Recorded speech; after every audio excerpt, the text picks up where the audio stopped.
I joined ROTC because I wanted to do something different. It's something that not many people would do. I joined ROTC because I want to fly fighter jets and be an astronaut. I chose to commit to ROTC and the Army because it was a way for me to give back to my country, but also a way for me to develop myself personally as a leader. I think that I can give back to the United States and the people that have made my experience and experience of my family so great. I joined ROTC because I wanted to give back to the nation that I love and to continue the military lineage of my family. My dad was in the Navy for about 40 years, so you can call it a family tradition, but it was more so something that I felt a calling to go do, which led into my joining the Naval ROTC program at Texas A&M, and then subsequently doing the Platoon Leaders course and getting commissioned in 2005. So for me, my fascination with the military began when I was pretty young. Recently, actually, my mom rediscovered that I have drawings of Navy planes from when I was probably in kindergarten or first grade. And that base level of fascination, that amazement with the people, the capabilities, the technologies of our military never left me. So I suppose I could say that I'm here because I never grew up, because I never was able to answer, what do you want to do when you be an adult, with anything other than the same thing I want to do right now. I want to be in the military, I want to be a Navy pilot. There's just something about it that you kind of just know in your heart if you want to do it, and that you just know. And at that moment, I knew it wasn't something I wanted to do, it was something that I had to do, and that I was going to love it no matter what happened. So really it was those scholarship and career opportunities that got me through the door, but really it was the people, the friends I made, role models I looked up to, and the opportunities and experiences that I've had here that really kept me in and get me excited to commission in a few months. I believe very strongly that if you have the ability to help somebody, you have a responsibility to help them. I had a responsibility to serve, and I felt that I would feel guilty for the rest of my life if I didn't answer that call. It's a humbling privilege, really, and an honor to be able to follow in the footsteps of our military's past and present. Service to me means more than just following your orders. It means striving day in and day out to be the best person you can be, to protect those freedoms that we're so fortunate to have. To me, service means giving back to my community and helping those around me in any way that I can. Putting the well-being of others above yourself. I have a tremendous amount of love for people, for everything that's been given to me, for all the people that I know, and giving back is driven by that love. So service to me really is an altruistic gesture. Service, I think, should be done with no regard for benefit, reward, or glory, or any of those things. I don't believe any of that is to be found on military service. Service is not a donation of your money, but a donation of your labor.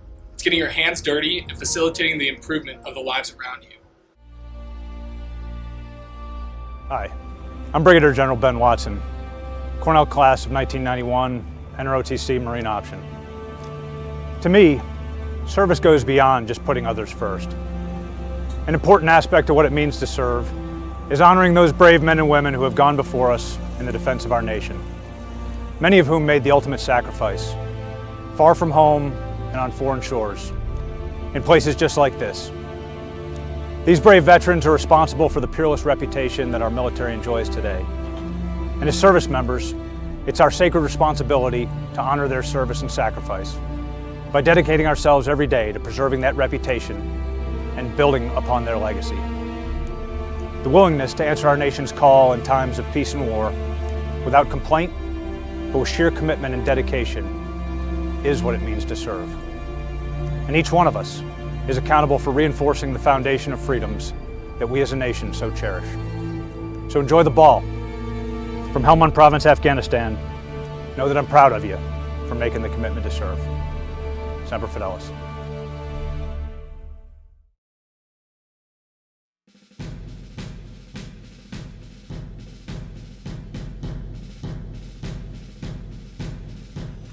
Well, I joined the parachute. My friend said that's too dangerous.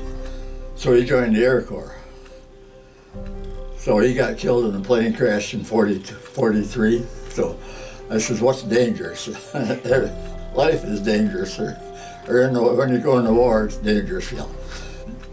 I had 12 jumps in the parachute. We had 5 here. You had to have 5 jumps here to get your wings.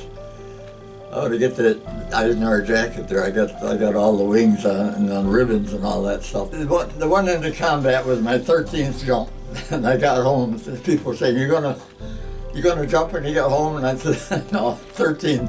That was a lucky number. I guess I got to it." But one question a girl asked on the school a few years ago, I always remember it. She says, "What was it like to invade a country?" And that sort of stopped me for a minute. We did invade France, but we thought they were invited in or something like that.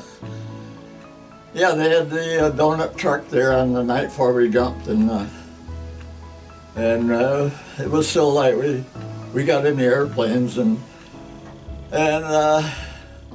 took off, and we flew all the way around the Cherbourg Peninsula and came in from the other side, because we wouldn't run into anybody coming in on the beaches there, any of the planes or anything like that. And that's why we didn't jump till 2 o'clock in the morning. And a lot of people said, could you see with the light? And I said, as I can remember, it was a dark night, and the incendiary bullets were going up from the Germans there, that, every so many bullets in their gun or whatever was incendiary, so they could see what direction they're shooting. They could see where and our planes were pretty slow. They shot down quite a few planes, C-47s. There were about 18 of us in the plane, and so they shot down quite a few of them. And but like I say, I was lucky, and it was and when you landed, you didn't know where you were. It was a dark night, but we did meet up with a bunch of fellas in our plane. We hid in the daytime in a barn and went around at night.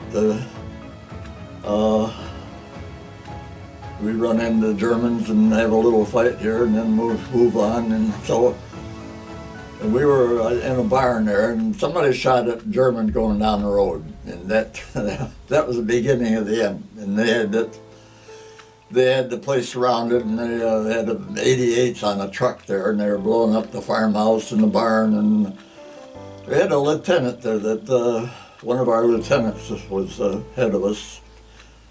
So he said, rather than get us all killed,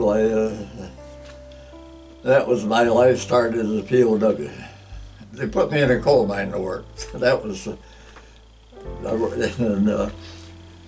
it was way up the top of the Sudetenland, they call it Czechoslovakia, the part the Germans took. And we had a couple of barracks there, and so for nine months I worked in the coal mine there, and it took an hour to walk to the mine. We worked 9 hours, then took an hour to walk back, and there's the net there. Now here's the beaches where they came in St. Mary Glees, right here. That was, you ever see The Longest Day or something? That was a movie, and St. Mary Glees is where that was the first village that was recaptured. And I landed over in here someplace, and we should have been out in here where the beach is here.